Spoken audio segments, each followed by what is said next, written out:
Welcome વિદ્યાર્થી મિત્રો અને જય સ્વામિનારાયણ। આજે આપણે કુદરતમાંના મૂળભૂત બળો ભૌતિક વિજ્ઞાનના બાકીના બે મૂળભૂત બળો વિશે આપણે ચર્ચા કરીશું, જે છે પ્રબળ ન્યુક્લિયર બળ એટલે કે સ્ટ્રોંગ ન્યુક્લિયર બળ અને બીજું છે એ વીક ન્યુક્લિયર બળ એટલે કે નિર્બળ ન્યુક્લિયર બળ। આ બંને બળો ન્યુક્લિયર બળો છે। તો શરૂઆત કરીએ આપણે પ્રબળ ન્યુક્લિયર બળથી। તો પ્રબળ ન્યુક્લિયર બળ કોને કહેવાય? તો સૌપ્રથમ આ પ્રબળ ન્યુક્લિયર બળ હોય કે નિર્બળ ન્યુક્લિયર બળ હોય, બંને એક પ્રકારના શું છે? ન્યુક્લિયર બળો છે, એટલે કે પરમાણુના ન્યુક્લિયસની અંદર લાગતા બળો છે। તો સૌપ્રથમ આપણે પરમાણુનું બંધારણ કેવું હોય એ તમને બધાને ખબર હશે કે પરમાણુની અંદર બધો ધન વિદ્યુત ભાર કેન્દ્રવાળા વિસ્તારની અંદર કેન્દ્રિત થયેલો હોય છે, જેને આપણે શું કહીએ છીએ? ન્યુક્લિયસ કહીએ છીએ। અને ઇલેક્ટ્રોન આજુબાજુ શું હોય છે?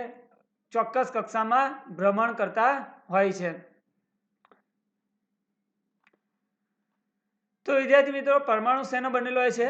પરમાણુ પ્રોટોન, ઇલેક્ટ્રોન અને ન્યુટ્રોનનો બનેલો હોય છે, જેમાં પરમાણુના ન્યુક્લિયસમાં પ્રોટોન અને ઇલેક્ટ્રોન રહેલા હોય છે। તો આપણે એક પરમાણુનો ન્યુક્લિયસ આપણે વિચારીએ કે પરમાણુનું બંધારણ આ રીતના એક થશે કે કેન્દ્ર જેવા વિસ્તારની અંદર ન્યુક્લિયસ રહેલું હશે અને આજુબાજુના વિસ્તારમાં શું હશે? ઇલેક્ટ્રોન ચોક્કસ વર્તુળાકાર કક્ષામાં ભ્રમણ કરી રહ્યા હોય છે, બરાબર। તો આ તમારું એક પરમાણુનું એક સીધું સિમ્પલ ઉદાહરણ આપણે લઈએ છીએ કે શું હોય છે? પરમાણુના કેન્દ્રવાળા નાના વિસ્તારમાં શું રહેલા હોય છે? પ્રોટોન અને ન્યુટ્રોન રહેલા હોય છે, બરાબર। તો પરમાણુના નાના કેન્દ્રવાળા વિસ્તારમાં પ્રોટોન અને ન્યુટ્રોન રહેલા હોય છે અને ઇલેક્ટ્રોન એની આજુબાજુના વિસ્તારમાં શું કરતા હોય છે? ભ્રમણ કરતા હોય છે।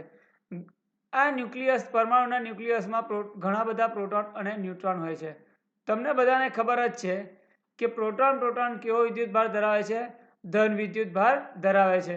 અને આગળ જેમ આપણે ભણ્યા કે બે પ્રોટોન આપણે લઈએ, ધારો કે એક પ્રોટોન પરમાણુના ન્યુક્લિયસમાં રહેલા બે પ્રોટોનની વાત કરીએ તો એ બંને પ્રોટોન ધન વિદ્યુત ભાર ધરાવે તો કુલમ્બના નિયમ પ્રમાણે બંને પ્રોટોન વચ્ચે શું થાય છે? અપાકર્ષણ થાય છે અને અપાકર્ષણને કારણે બંને પ્રોટોન ન્યુક્લિયસમાંથી દૂર થઈ જાય તો ન્યુક્લિયસ કેવું થઈ જાય? અસ્થિર થઈ જાય। પણ એવું થતું નથી, બરાબર। કે પરમાણુની અંદર આ જે ન્યુક્લિયસની અંદર પ્રોટોન ન્યુટ્રોન બધા એક સાથે રહે છે। પ્રોટોન ધન વિદ્યુત ભાર ધરાવે છે, ન્યુટ્રોન વિદ્યુત ભાર વિહીન કણ છે અને પ્રોટોન ન્યુટ્રોન બધા ન્યુક્લિયસની અંદર એક સાથે રહે છે। હવે બે પ્રોટોનની વાત કરીએ તો બે પ્રોટોન ધન વિદ્યુત ભાર ધરાવતો હોય તો કુલમ્બના નિયમ પ્રમાણે બે પ્રોટોન વચ્ચે શું લાગે છે? અપાકર્ષણ બળ લાગે અને અપાકર્ષણ બળને કારણે બંને પ્રોટોન એકબીજાથી દૂર જવા લાગે, પણ એવું થતું નથી। શાના કારણે? કે આ પ્રોટોન અને ન્યુટ્રોનને ન્યુક્લિયસમાં કોઈક એવું બળ હશે કે જે પકડી રાખતું હશે અને એ બળ કોને કહે છે? પ્રબળ ન્યુક્લિયર બળ છે। તો ન્યુક્લિયસમાં પ્રોટોન અને ન્યુટ્રોનને જકડી રાખતા પ્રબળ આકર્ષણ બળને શું કહે છે? પ્રબળ ન્યુક્લિયર બળ કહે છે। તો પ્રબળ ન્યુક્લિયર બળ કોને કહે છે? કે પરમાણુના ન્યુક્લિયસમાં પ્રોટોન અને ન્યુટ્રોનને જકડી રાખતા પ્રબળ આકર્ષણ બળને શું કહે છે? પ્રબળ ન્યુક્લિયર બળ કહેવામાં આવે છે। તો આ પ્રબળ ન્યુક્લિયર બળ ઇલેક્ટ્રોન પર લાગતું નથી, ફક્ત પ્રોટોન અને ન્યુટ્રોન પર લાગે છે। પ્રબળ ન્યુક્લિયર બળ એટલે કે સ્ટ્રોંગ ન્યુક્લિયર બળ વિદ્યુત ભાર પર આધારિત નથી। પ્રોટોન ધન વિદ્યુત ભાર છે, ન્યુટ્રોન વિદ્યુત ભાર વિહીન છે, તો પણ એ બંને ઉપર શું લાગે છે? આ રીતના પ્રબળ આકર્ષણ બળ લાગે છે અને એ આકર્ષણ બળને આપણે શું કહ્યું છે? સ્ટ્રોંગ ન્યુક્લિયર બળ કહેવામાં આવે છે, બરાબર। તો અહીંયા આપણે જોઈએ કે અહીંયા તમને એક પરમાણુનું બંધારણ બતાવેલું છે। આ પરમાણુના બંધારણની અંદર બ્લુ કલર જે છે એ બ્લુ કલરના શું છે? પ્રોટોન છે। રેડ કલરના શું છે? એ ન્યુટ્રોન છે અને બ્લેક કલરના ઇલેક્ટ્રોન આજુબાજુ કક્ષામાં શું કરે છે? ભ્રમણ કરે છે।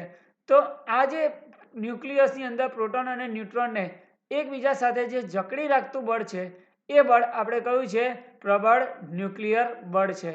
તો પ્રબળ ન્યુક્લિયર બળ ન્યુક્લિયસમાં પ્રોટોન પર લાગે છે, પ્રોટોન ન્યુટ્રોન પર લાગે છે, ન્યુટ્રોન ન્યુટ્રોન પર લાગે છે।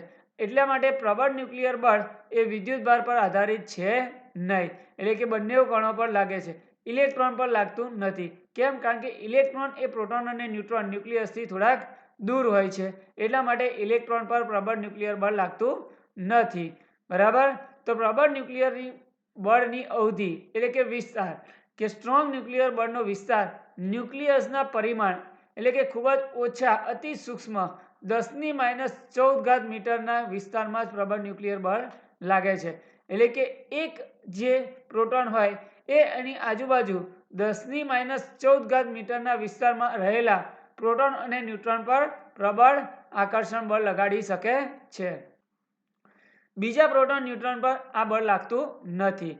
તો પ્રબળ ન્યુક્લિયર બળ એ ફક્ત 10⁻14 જેવા સૂક્ષ્મ અતિ સૂક્ષ્મ વિસ્તારમાં જ લાગતા હોય છે. એટલે કે એક પ્રોટોન એની આજુબાજુના 10⁻14 મીટરમાં રહેલા પ્રોટોન અને ન્યુટ્રોનને પોતાની તરફ જકડી રાખે છે, અને એ બળને આપણે શું કહીશું? પ્રબળ ન્યુક્લિયર બળ કહેવામાં આવે છે.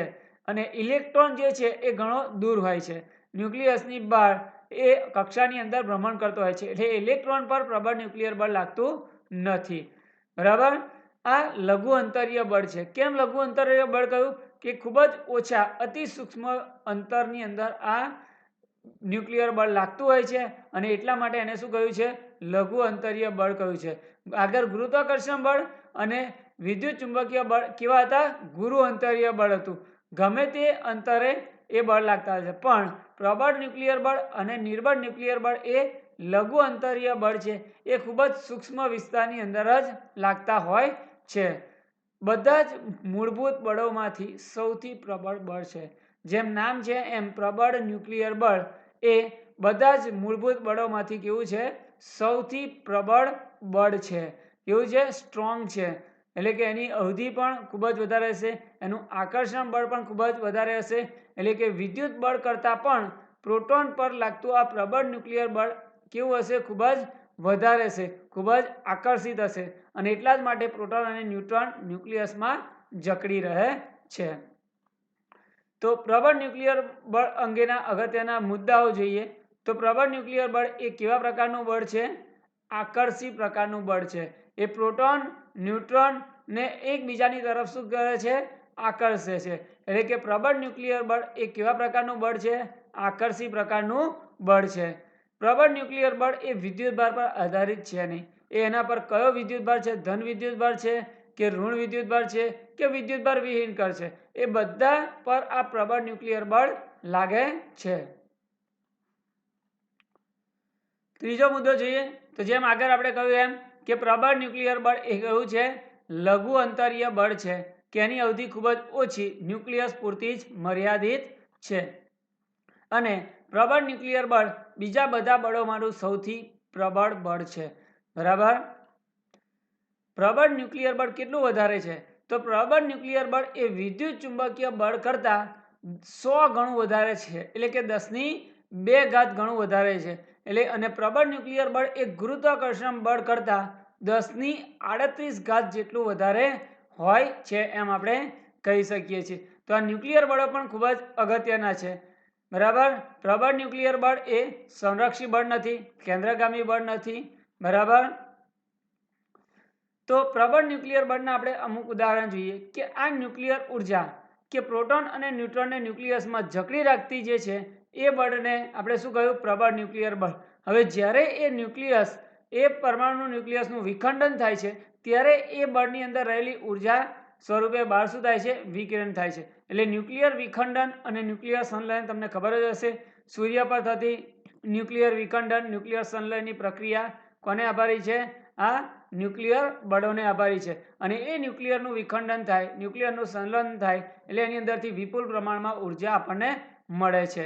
આમ કહેવા જઈએ તો એક ન્યુક્લિયસનું વિખંડન કરતાં ઘણા બધા મેગા ઇલેક્ટ્રોન વોલ્ટ જેટલી ઉર્જા આપણને મળે છે. એટલે એક સાથે આપણે ઘણા બધા બલ્બ ચલાવી શકીએ એટલી ઉર્જા બને છે. તો આ ન્યુક્લિયર ઉર્જાનો ઉપયોગ કરવા કઈ જગ્યાએ થાય છે? તો એ ન્યુક્લિયર ઉર્જાનો ઉપયોગ કરીને આપણે ન્યુક્લિયર પાવર પ્લાન્ટ બનાવી શકીએ છીએ, અને એ ન્યુક્લિયર પાવર પ્લાન્ટ બનાવીને ટર્બાઇન ચલાવીને આપણે એની અંદરથી વિદ્યુત ઉર્જા પણ ઉત્પન્ન કરી શકીએ છીએ. તો ન્યુક્લિયર ઉર્જાની મદદથી આપણે ન્યુક્લિયર બોમ્બ પણ બનાવી શકીએ છીએ. તો આવા આ ન્યુક્લિયર બળો ખૂબ જ અગત્યના છે. તો વિદ્યાર્થી મિત્રો, હવે આપણે છેલ્લા મૂળભૂત બળ વિશે ભણીશું, જે છે નિર્બળ ન્યુક્લિયર બળ. કોને કહેવાય નિર્બળ ન્યુક્લિયર બળ? એટલે કે વીક ન્યુક્લિયર બળ. એ એક પ્રકારનું ન્યુક્લિયર બળ જ છે. એટલે કે પરમાણુના ન્યુક્લિયસની અંદર જ પ્રોટોન અને ન્યુટ્રોનને લઈને જે પ્રક્રિયાઓ થાય છે એ પ્રક્રિયાઓ દરમિયાન આ વીક ન્યુક્લિયર બળ તમને જોવા મળશે. તો આ વીક ન્યુક્લિયર બળ એ અમુક નિશ્ચિત ન્યુક્લિયર પ્રક્રિયાઓ દરમિયાન જ થાય છે. ન્યુક્લિયર પ્રક્રિયાઓ કઈ કઈ હોય? જેમ કે હાઇડ્રોજનનું હિલિયમમાં રૂપાંતર થાય, એ એક ન્યુક્લિયર પ્રક્રિયા છે. એમ આપણે કહી શકીએ કે હાઇડ્રોજન H13 એટલે કે કદાચ ટ્રિટિયમ કહેવામાં આવે છે. આ ટ્રિટિયમનું હિલિયમની અંદર રૂપાંતર થાય. તો હાઇડ્રોજનની અંદર તમને ખબર છે કે અહીંયા એક પ્રોટોન છે અને બે ન્યુટ્રોન છે. હાઇડ્રોજનના ન્યુક્લિયસની અંદર તમને દેખાય છે અહીંયા કે એક પ્રોટોન છે અને શું છે, બે ન્યુટ્રોન છે. તો આ ટ્રિટિયમના ન્યુક્લિયસની અંદરથી બીટા માઇનસ પાર્ટિકલનું ઉત્સર્જન થાય છે અને સાથે સાથે એન્ટી ન્યુટ્રિનો પાર્ટિકલ પણ તમને જોવા મળે છે. એટલે હાઇડ્રોજનને શેની અંદર રૂપાંતર થઈ જાય છે? હિલિયમમાં રૂપાંતર થઈ જાય છે. તો આ બીટા માઇનસ પાર્ટિકલ એટલે કે ઇલેક્ટ્રોનનું ઉત્સર્જન સાથે સાથે ન્યુટ્રિનો કણનું પણ ઉત્સર્જન કરે છે. તો આ પ્રોસેસને આપણે શું કહીએ છીએ? Beta decay process. તો આવી તો ઘણી બધી ન્યુક્લિયર પ્રક્રિયાઓ છે કે હાઇડ્રોજન પ્રોટોનનું ન્યુટ્રોનમાં રૂપાંતર થાય, ન્યુટ્રોનનું પ્રોટોનમાં રૂપાંતર થાય, એક ન્યુક્લિયસનું વિખંડન થઈને બે ન્યુક્લિયસની અંદર રૂપાંતર થાય, બે ન્યુક્લિયસો ભેગા થઈને એનું સંલયન થઈને એક મોટા ન્યુક્લિયસની અંદર રૂપાંતર થાય. તો આવી ઘણી બધી પ્રક્રિયાઓ છે અને આ પ્રક્રિયાઓ દરમિયાન આ જે બીટા માઇનસ પાર્ટિકલ અને ન્યુટ્રિનો પાર્ટિકલ જે ઉત્પન્ન થાય છે એ ન્યુટ્રિનો પાર્ટિકલની અંદર આ વીક ન્યુક્લિયર બળ એટલે કે નિર્બળ ન્યુક્લિયર બળ જોવા મળે છે. એટલે કે આવી ચોક્કસ ન્યુક્લિયર પ્રક્રિયા દરમિયાન બીટા ડીકે પ્રક્રિયા, આપણે જોઈએ આલ્ફા ડીકે પ્રક્રિયા, આવી ચોક્કસ ન્યુક્લિયર પ્રક્રિયાઓ દરમિયાન જ આ નિર્બળ ન્યુક્લિયર બળ, વીક ન્યુક્લિયર બળ જોવા મળે છે. એમાંની એક પ્રક્રિયા છે એ મેં તમને બતાવી, એ બીટા ડીકે પ્રક્રિયા. બીટા કણોનું ઉત્સર્જન, કે કોઈ પણ ન્યુક્લિયસમાંથી બીટા કણોનું ઉત્સર્જન થાય એટલે કે એ ઉત્સર્જન દરમિયાન એની અંદરથી ઇલેક્ટ્રોનનું ઉત્સર્જન થશે. એટલે કે બીટા માઇનસ પાર્ટિકલ જે છે એ ઇલેક્ટ્રોન છે અને સાથે સાથે વિદ્યુતભાર વિહીન આ બીટા માઇનસ પાર્ટિકલ જે છે એ ઇલેક્ટ્રોન છે, સાથે સાથે વિદ્યુતભાર વિહીન ન્યુટ્રિનો કણોનું પણ ઉત્સર્જન થતું હોય છે. તો આવી જે પ્રક્રિયા થઈ એ પ્રક્રિયા દરમિયાન આ જે ઇલેક્ટ્રોન અને ન્યુટ્રિનો કણો વચ્ચે જે બળ લાગે છે એ બળને આપણે શું કહીએ છીએ? વીક ન્યુક્લિયર બળ કહે છે. એટલે કે ન્યુટ્રિનો બીજા બધા કણો સાથે જે બળ લગાડે છે એ બળને આપણે શું કહીશું? વીક ન્યુક્લિયર બળ અથવા તો નિર્બળ ન્યુક્લિયર બળ કહેવામાં આવે છે. એટલે આ વીક ન્યુક્લિયર બળ, નિર્બળ ન્યુક્લિયર બળ બધી જ ન્યુક્લિયર પ્રક્રિયાઓમાં જોવા મળતું નથી. અમુક ચોક્કસ ન્યુક્લિયર પ્રક્રિયાઓ દરમિયાન જ જોવા મળે છે અને એ પ્રક્રિયાઓ છે બીટા ડીકે પ્રક્રિયા, બીટા કણોનું ઉત્સર્જન, આલ્ફા કણોનું ઉત્સર્જન. આવા બધા ઉત્સર્જન દરમિયાન આ જે કણો છે, ઉત્સર્જાતા કણો છે વધારાના, બરાબર, ન્યુટ્રિનો કણ છે, એવો જ એક બીજો કણ છે એન્ટી ન્યુટ્રિનો કણ છે. તો આવા જે કણો છે એ બીજા કણો પર જે બળ લગાડે છે એ બળને આપણે શું કહીશું? વીક ન્યુક્લિયર બળ કહેવામાં આવે છે. તો વીક ન્યુક્લિયર બળ કેવા પ્રકારનું હોય છે એના આપણે અમુક ગુણધર્મોની ચર્ચા કરીએ, બરાબર. તો વીક ન્યુક્લિયર બળ એ લઘુ અંતરીય બળ હોય છે. એ ખૂબ જ સૂક્ષ્મ, અતિ સૂક્ષ્મ 10⁻14 મીટરના વિસ્તારની અંદર જ આ વીક ન્યુક્લિયર બળ લાગતું હોવાથી એને આપણે શું કહીએ છીએ? લઘુ અંતરીય બળ કહેવામાં આવે છે. એટલે વીક ન્યુક્લિયર બળ કેવું છે? લઘુ અંતરીય બળ છે. વીક ન્યુક્લિયર બળ માટે ખૂબ જ અગત્યનો ગુણધર્મ એ કે વીક ન્યુક્લિયર બળ એ ગુરુત્વાકર્ષણ બળ કરતાં પ્રબળ હોય છે. કેવું હોય છે? વીક ન્યુક્લિયર બળ એ ગુરુત્વાકર્ષણ બળ કરતાં પ્રબળ એટલે કે વધારે હોય છે. પણ સ્ટ્રોંગ ન્યુક્લિયર બળ પ્રબળ ન્યુક્લિયર બળ અને વિદ્યુત ચુંબકીય બળ કરતાં કેવું હોય છે? નબળું હોય છે, એટલે કે ઓછું હોય છે. તો વીક ન્યુક્લિયર બળ એ ગુરુત્વાકર્ષણ બળ કરતાં વધારે હોય છે, જ્યારે સ્ટ્રોંગ ન્યુક્લિયર બળ અને વિદ્યુત ચુંબકીય બળ કરતાં કેવું હોય છે? ઓછું હોય છે. એટલે સૌથી ઓછું બળ જે ગણવામાં આવે એ ગુરુત્વાકર્ષણ બળ કહેવાય. એના કરતાં થોડુંક વધારે જે છે, એના કરતાં વધારે શું હશે? બીજા નંબર પર વીક ન્યુક્લિયર બળ હશે, ત્રીજા નંબર પર વિદ્યુત ચુંબકીય બળ હશે અને સૌથી પ્રબળ બળ જે હશે એ સ્ટ્રોંગ ન્યુક્લિયર બળ હશે. આપણે આમ કહેવા જઈએ કે ગુરુત્વાકર્ષણ બળને આપણે કેપિટલ G વડે દર્શાવીએ, બરાબર. શું વીક ન્યુક્લિયર બળને W વડે દર્શાવવામાં આવે, વિદ્યુત ચુંબકીય બળને E વડે દર્શાવવામાં આવે અને સ્ટ્રોંગ ન્યુક્લિયર બળને S વડે દર્શાવવામાં આવે. તો આ બધા વચ્ચે શું સંબંધ હોય? તો સૌથી ઓછું બળ જે હશે એ કેવું હશે? ગુરુત્વાકર્ષણ બળ હશે. એના કરતાં વધારે શું હશે? વીક ન્યુક્લિયર બળ. એટલે વીક ન્યુક્લિયર બળ એ શું હશે? વિદ્યુત ચુંબકીય બળ કરતાં ઓછું હશે, પણ ગુરુત્વાકર્ષણ બળ કરતાં કેવું હશે? વધારે હશે. અને છેલ્લું આવે એ કે વિદ્યુત ચુંબકીય બળ એ સ્ટ્રોંગ ન્યુક્લિયર બળ કરતાં ઓછું હશે. તો આ રીતના આપણે એક સંબંધ બનાવી શકીએ કે ગુરુત્વાકર્ષણ બળ સૌથી ઓછું, એના કરતાં વધારે વીક ન્યુક્લિયર બળ, એના કરતાં વધારે કયું હશે? સ્ટ્રોંગ ન્યુક્લિયર બળ હશે, એના કરતાં વધારે વિદ્યુત ચુંબકીય બળ હશે અને એના કરતાં વધારે કયું હશે? સ્ટ્રોંગ ન્યુક્લિયર બળ. સૌથી વધારે સ્ટ્રોંગ ન્યુક્લિયર બળ આપણે કહી શકીએ. તો આ રીતના આપણે એક સંબંધ એની અંદર બનાવી શકીએ છીએ. તો આ હતું આપણું શું હતું?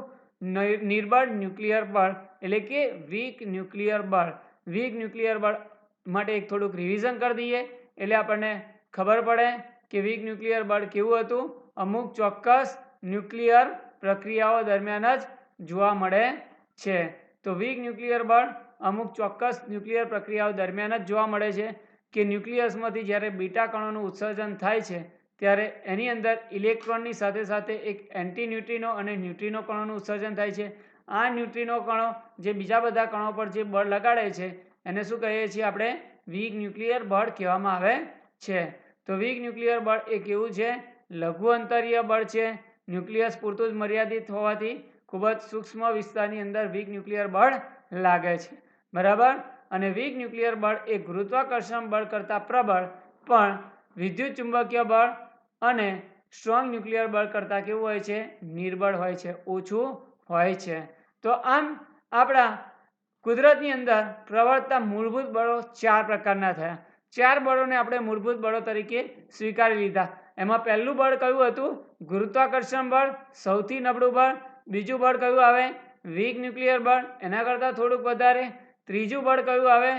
વિદ્યુત ચુંબકીય બળ. અને ચોથું બળ કયું આવે? એ સ્ટ્રોંગ ન્યુક્લિયર બળ. કયું બળ કયા બળ કરતાં કેટલું ઘણું વધારે હોય છે એની પણ આપણે આગળ ચર્ચા કરી. જેમ કે વિદ્યુત ચુંબકીય બળ એ ગુરુત્વાકર્ષણ બળ કરતાં 10⁻36 ગણું વધારે હોય છે. તો એવા આપણે બળોની થોડીક સારાંશ લઈ લઈએ એટલે આપણને ખબર પડે કે સૌ પ્રથમ બળ જે છે એ કયું છે? ગુરુત્વાકર્ષણ બળ છે. કયું છે? ગુરુત્વાકર્ષણ બળ છે.